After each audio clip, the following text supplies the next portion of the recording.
I am back in the normal background setting area, as I'm sure you guys saw. If you did watch my first video when the news was first broken that Hendrick Motorsports and Colleague had been handed massive penalties, more Hendrick Motorsports, and that Denny Hamlin had also been penalized, you saw that I was not here. I was at March Madness. Speaking of March Madness, if you have not joined my bracket group, it's in the community post. So go make yourself a bracket, join our group. It's for fun. See if you can beat everyone. It's fun. Anyways, I said in that video that I would update whenever Hendrick Motorsports decided to appeal or not to appeal. Well, they decided pretty quickly.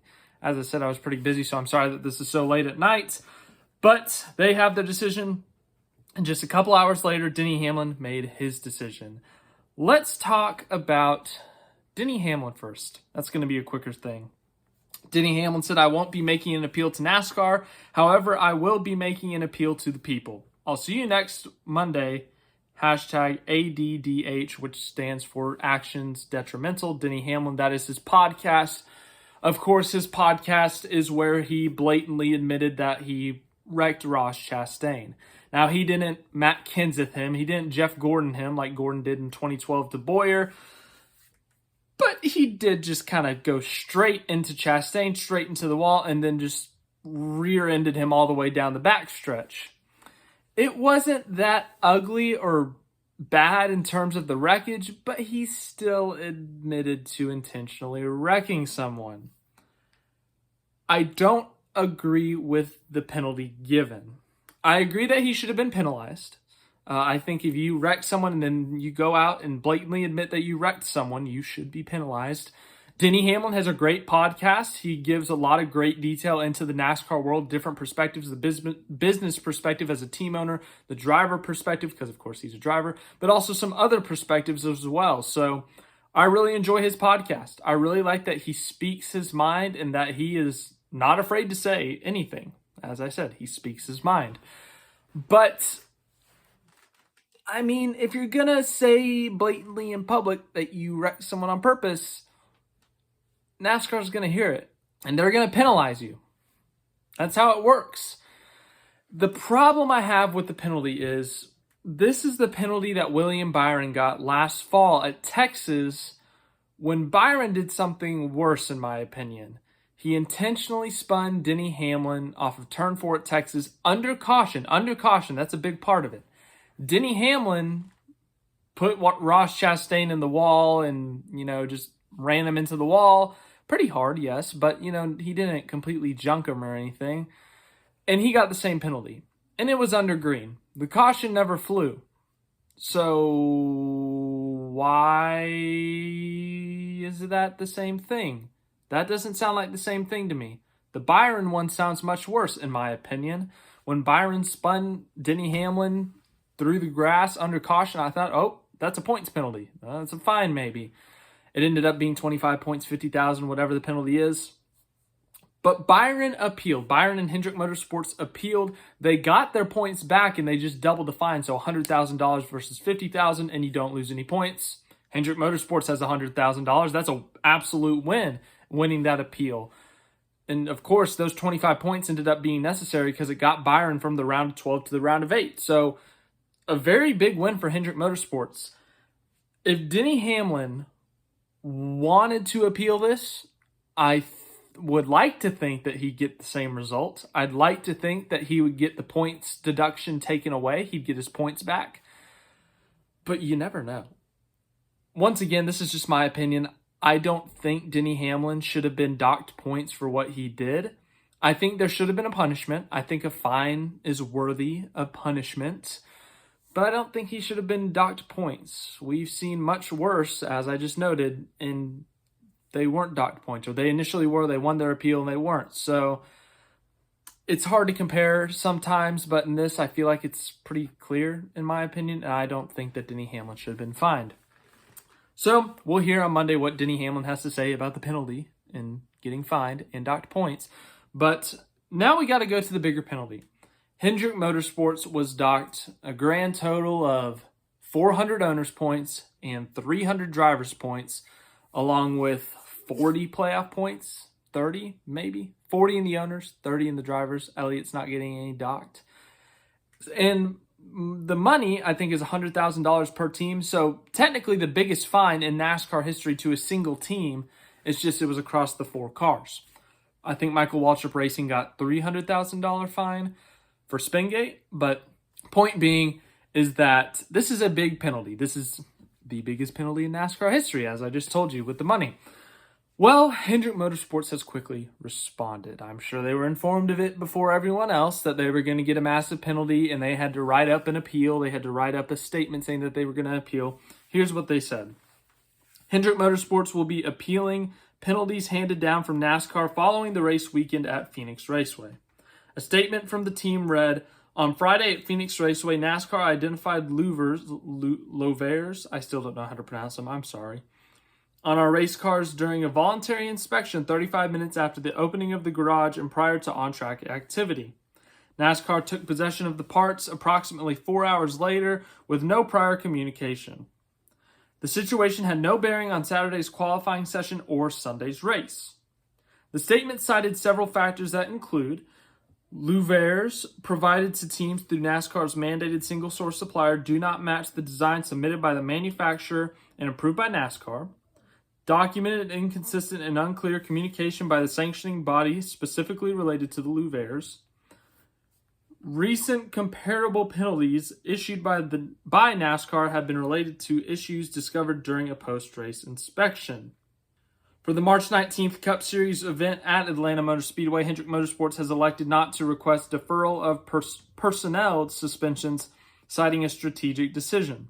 Atlanta is now a drafting track in a super speedway style race. Substitute crew chiefs have not been determined.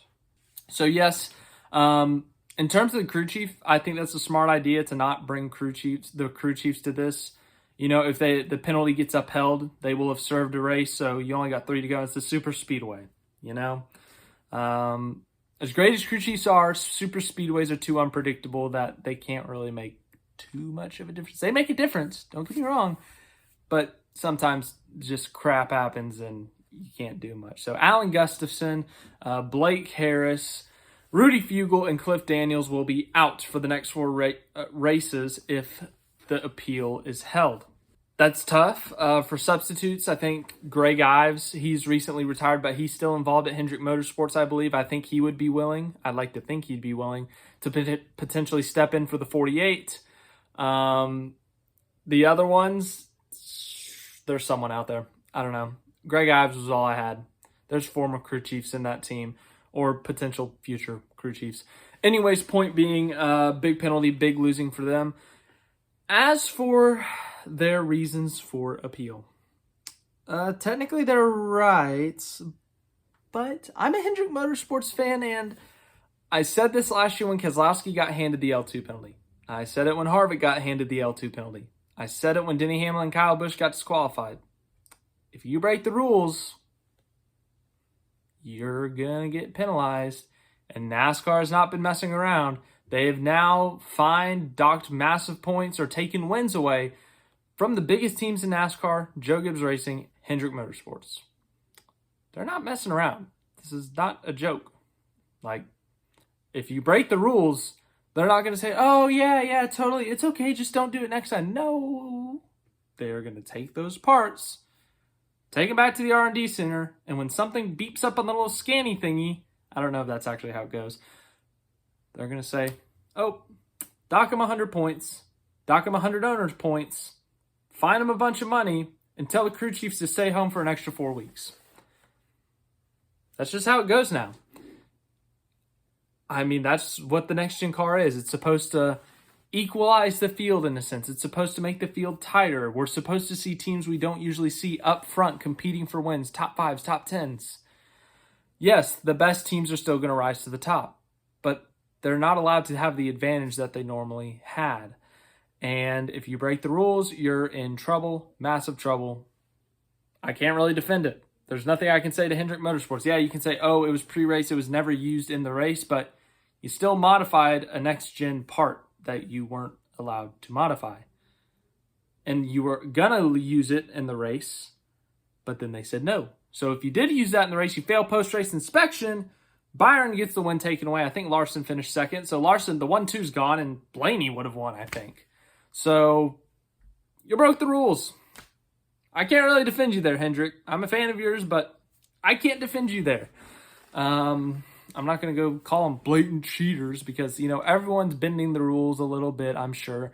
We've already seen this is team number 4 to get massively penalized in the next-gen era. It's going to happen again. Someone else is going to mess with the rules. Someone else is going to get a 100-point fine. 100-point penalty. But with all that excitement, with all their rules, with all these things, it has shook up the playoff grid. Let's take a look at it. All right, there you go. So William Byron, he is still in the playoffs because he did get 2 wins, but he doesn't have those playoff points anymore. He lost the 10 playoff points, so he only has his stage wins now, which I think is 4. Kyle Busch is still in. Ricky Stenhouse Jr. is still in. Points leader now is Kevin Harvick. And if you look at this list, you don't see a Hendrick Motorsports car in sight. You know why? It's only been 4 races, so losing 100 points is a lot of points. Bowman was at like 154. Larson was at 147. Byron was at 144. Something like that. I might have flipped Byron and Larson. So you take all those points away, they're really, really far away from the playoffs right now. I mean, Chase Elliott, who's been out for 2 weeks, has moved up in the points. That's what's happened. Also, Justin Haley, I might have to put him in must-win situation 4 races into the season for the playoffs because he has negative 40 points. I wish I was kidding. He got the same penalty as Hendrick.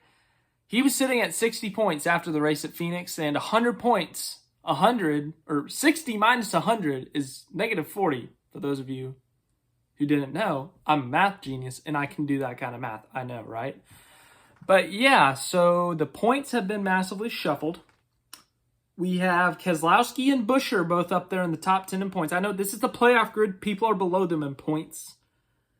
LaJoy is in the playoffs right now. McDowell is on the outside looking in. Allmendinger's right there. Let's be honest. The Hendrick cars are going to win, and they're going to get back in. But for today, this is very fun. Anyways, that's all I got for NASCAR news. Yesterday, Jimmy Johnson announced he was going to COTA. I was kind of busy, so I couldn't really talk about it, but I'm not really surprised either. I've kind of said every time that there was a driver announced to COTA, oh, Jimmy Johnson should do it too. I wouldn't be shocked. And then Jimmy Johnson announced that he was going to COTA. So here's the car, I guess. Take a look at it. It's very pretty. Yes, it is. But thanks for watching this video. Oh, I hope no NASCAR news breaks tomorrow. I'm going to be at March Madness literally all day, from 8 in the morning to 11 at night. I'm going to be there all day. So thanks for watching this. Like, subscribe, share, all that stuff. And have a great day tomorrow.